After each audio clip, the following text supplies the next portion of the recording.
Assalamualaikum warahmatullahi wabarakatuh. Kami dari kelompok 3 ingin mempresentasikan hasil tugas dari Ilmu Hukum dan Etika Bisnis. Sebelumnya perkenalkan, nama saya Devia Nafisa Putri, nomor NIM 20 10 41 10 78. Saya akan menjelaskan tentang pengertian keadilan dalam bisnis. Keadilan dalam bisnis transaksi yang baik dan benar dalam proses jual beli atau gadai-menggadai harus memenuhi rasa keadilan bagi kedua belah pihak. Pandangan mengenai keadilan yang mewariskan pengaruh kuat adalah Aristoteles. Ia membagi keadilan menjadi 3, yaitu 1. Yaitu keadilan legal, yang menyangkut hubungan antara individu atau kelompok masyarakat dengan negara. Intinya adalah semua orang atau kelompok masyarakat diperlakukan secara sama oleh negara di hadapan dan berdasarkan hukum yang berlaku. Yang kedua, keadilan komutatif, yang mengatur hubungan yang adil atau fair antara orang yang satu dengan yang lain atau warga negara yang satu dengan warga negara yang lain. Yang terakhir, nomor 3, yaitu keadilan distributif atau keadilan ekonomi, adalah distribusi ekonomi yang merata atau yang dianggap adil untuk semua warga negara. Sekian dari saya, selanjutnya akan dilanjutkan oleh rekan saya. Wassalamualaikum warahmatullahi wabarakatuh.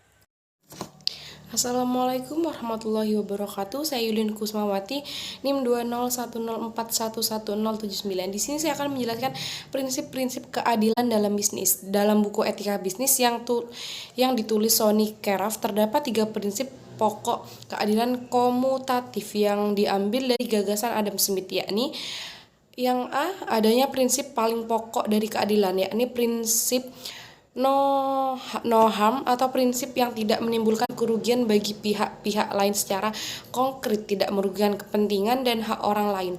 Pada dasarnya, prinsip keadilan ini diadopsi dari kaidah emas, yaitu perlakuan orang lain sebagaimana Anda ingin diperlakukan dan jangan lakukan pada orang lain apa yang Anda sendiri tidak ingin dilakukan pada Anda. Prinsip ini bukan hanya berlaku sebagai prinsip moral saja, melainkan juga menjiwai aturan hukum yang tertulis. Selanjutnya, prinsip. Assalamualaikum warahmatullahi wabarakatuh. Perkenalkan, nama saya Dimas Hidayul Hamid, NIM 20110411091. Di sini saya akan menjelaskan tentang prinsip-prinsip keadilan dalam bisnis. Yang kedua, prinsip non-intervention. Prinsip non-intervention artinya prinsip tidak ikut campur tangan. Prinsip ini menuntut agar demi jaminan dan penghargaan atas hak dan kepentingan tiap orang, tidak seorang pun diperkenankan untuk ikut campur tangan dalam kehidupan dan kegiatan orang lain. Campur tangan dalam bentuk apapun akan berubah menjadi pelanggaran terhadap hak orang tertentu yang merupakan suatu kerugian, dan itu berarti telah terjadi ketidakadilan. Dengan demikian, adanya campur tangan pemerintah pun akan dianggap sebagai pelanggaran keadilan, sedapat-dapatnya menihilkan intervensi pihak lain. Sekian dari saya, presentasi selanjutnya akan dilanjutkan oleh rekan saya. Assalamualaikum warahmatullahi wabarakatuh. Saya Novian Grani, NIM 20104111099. Kemudian yang selanjutnya adalah C, kemudian prinsip keadilan tukar, yang berdasar pada prinsip nomor 1 di atas, sering dikenal sebagai prinsip pertukaran dagang yang fair, terutama terwujud dan terungkap dalam mekanisme harga dalam pasar. Menjadi jelas bahwa prinsip ini sesungguhnya merupakan implementasi lebih lanjut prinsip no harm secara khusus dalam pertukaran dagang antara satu pihak dengan pihak lain di dalam satu mekanisme perdagangan. Penjelasan lebih lanjut bagaimana prinsip keadilan tukar ini dapat terwujud, maka Adam Smith membuat perbedaan antara harga alamiah dan harga pasar atau harga aktual. Pertama-tama, harga alamiah adalah harga yang mencerminkan biaya produksi yang telah dikeluarkan oleh produsen, yaitu terdiri dari 3 komponen biaya produksi berupa upah buruh, keuntungan untuk pemilik modal, dan sewa, yaitu tanah, gedung, dan semacamnya. Pasar tidak adil dalam pemerataan ekonomi adalah pasar dengan kebebasan dan peluang yang sama bagi semua orang, justru hanya menguntungkan bagi yang berbakat, yang sudah punya kemampuan, dan yang sudah kuat. Pasar sebaliknya tidak menguntungkan mereka yang lemah dan tidak berdaya. Assalamualaikum warahmatullahi wabarakatuh. Perkenalkan, nama saya Asia Nabila Saluja, NIM 20104111109 dari kelompok 3 dari kelas manajemen C. Di sini saya akan menjelaskan tentang pengertian dan prinsip-prinsip keadilan dalam bisnis.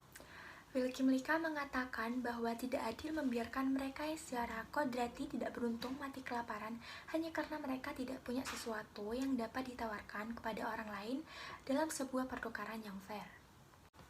Lalu atas dasar ini, John Rawls mengajukan bahwa prinsip keadilan yang kedua berupa prinsip perbedaan atau difference principle, yaitu bahwa ketidaksamaan sosial dan ekonomi harus diatur sedemikian rupa sehingga ketidaksamaan tersebut menguntungkan mereka yang paling kurang beruntung dan sesuai dengan tugas dan kedudukan yang terbuka bagi semua di bawah kondisi persamaan kesempatan yang sama.